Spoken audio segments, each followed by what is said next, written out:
जय Jagannath. Rojas kitchen को आपण मानंकु बहुत बहुत स्वागत। आज मु आपण मानंक पई पणस कठा एवं आलूर तरकारी बनी यह खाइबा पई बहुत भल लगी थाए। आपण यह को भात रुटी परोटा किंबा पूरी सहित खाई परिबे। आशा करुछि आपण मानंकु एई रेसिपीटी बहुत भल लागिबो। जदि भल लगे लाइक शेयर कमेंट करिवे। जदि मो चैनल को एपर्यंत सब्सक्राइब करिनाहांती सब्सक्राइब बटन को क्लिक करिवे एवं पाखरे थिवा बेल आइकन ने ऑल सेट करिवे। एहा द्वारा मोर जो वीडियो आसीबो आपण प्रथमे देखि परिवे। तेबे चलंतु पणस कठा आलूर तरकारी प्रस्तुत करिबा। मु पणस कठा तरकारी बनेबा पई किछि पणस कठा एपरी मीडियम साइज रो करी काटी नेछि। एबे मु एठी गोटे कड़ाई रे किछि पानी नेछि। एहा को गरम करि नेबा। इथिरे हाफ स्पून लूण देई देबा एवं हाफ स्पून हळदी गुंड देई देबा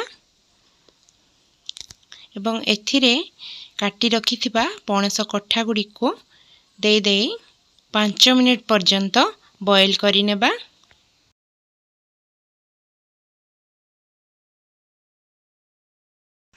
एई पणस कठा गुडी को हमें 50 रु 60% कुक करिबा। एटी देखंतु पणस कठा गुडी को होई गलानी। एबे हमें यह को गोटे बाउल को छान नेबा। मसला बनैबा पई मोटी किछि पियाज रसुण अदा एवं गोटे टमाटो नेछि। एरो गोटे पेस्ट बनै नेबा।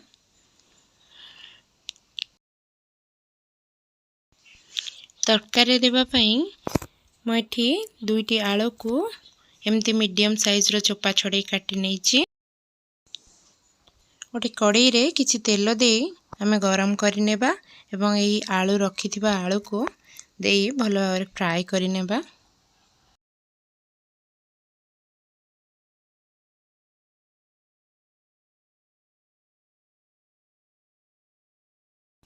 आलूटी होई गलानी। ए गोटे प्लेट को काढ नेबा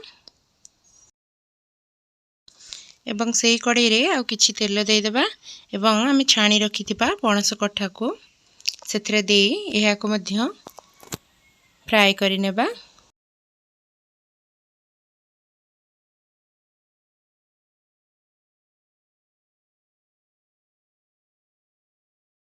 देखंतु एठी पणस कठा गुडी को भलो भाबरे फ्राई होई गलानी। हमें एहा को गोटे प्लेट को काढी नेबा।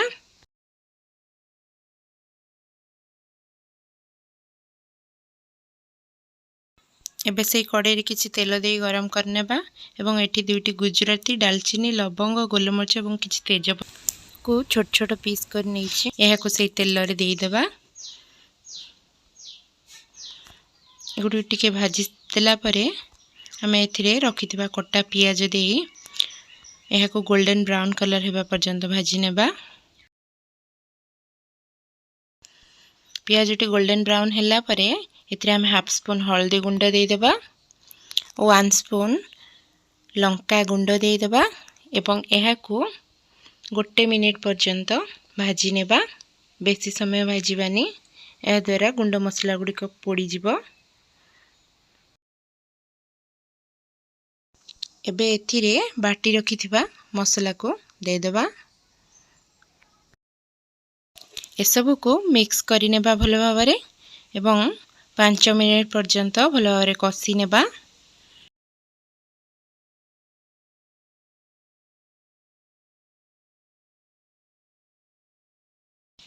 एबे एथिरे मो स्वाद अनुसार लूण दे दोछि। आपण चाहिले परे मध्य देई परिबे एवं एहा को आउ 5 मिनिट पर्यंत भलो भाबरे कसी नेबा। एबे एठारे मु जीरा एवं धनिया पाउडर को मिक्स करी नेछि। एहा को दे देबा एवं एहा को मिक्स करी आउ 2 मिनिट पर्यंत भलो भाबरे मसला को कसी नेबा।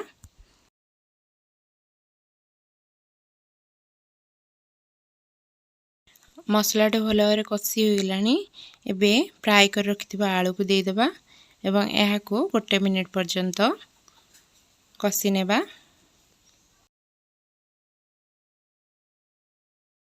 एबे एथिरे फ्राई कर रखिथिबा पणस कठा गुडी को दे देबा ଏବଂ ଏହାକୁ ଆମେ 5 ମିନିଟ୍ ପର୍ଯ୍ୟନ୍ତ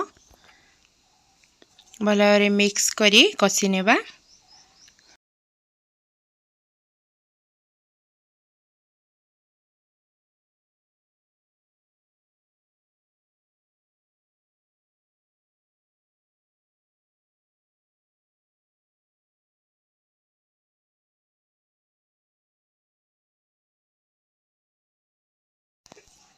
ଏବେ ଏଥିରେ ଆମେ ଗୋଟେ ବାଉଲ୍ ପାଣି ଦେଇଦେବା ଏବଂ ଏହାକୁ ଭଲ ଭାବରେ ମିକ୍ସ କରି ନେବା। ଏହି ତରକାରୀକୁ ଆମେ ଆଉ 5 ମିନିଟ୍ ପର୍ଯ୍ୟନ୍ତ ବଏଲ୍ କରି ନେବା।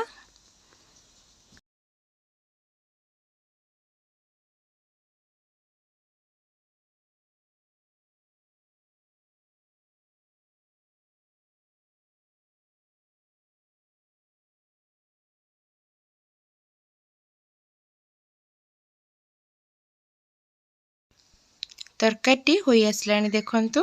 ଏବେ ଏଥିରେ ଗରମ ମସଲା ପାଉଡର ଦେଇଦେବା ଏବଂ ଏହାକୁ ଭଲ ଭାବରେ ମିକ୍ସ କରି ଆଉ 2 ମିନିଟ୍ ପର୍ଯ୍ୟନ୍ତ କୁକ୍ କରି ନେବା।